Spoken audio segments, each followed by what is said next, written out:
ওনাদের বক্তব্য যে ওনার মেয়ের প্রাণ গেছে মানেই যে কারোর প্রাণ যেতে হবে সেটা নয়।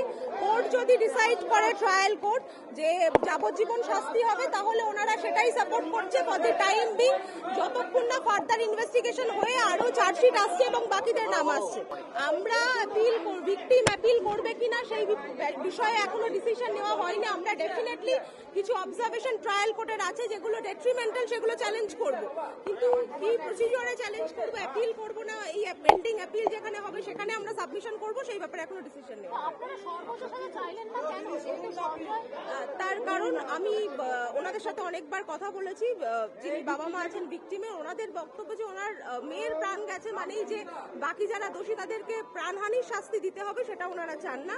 ওনারা চান সর্বোচ্চ শাস্তি যেটা কোর্ট মনে করেছে দিয়েছে সেই শাস্তি যাতে কায়েম থাকে, এবং বাকি যারা আছে অ্যাকিউজ, যাদের চার্জশিট এখনো জমা পড়েনি, সেটা যেন খুব তাড়াতাড়ি পড়ে এবং ট্রায়াল শুরু হয়।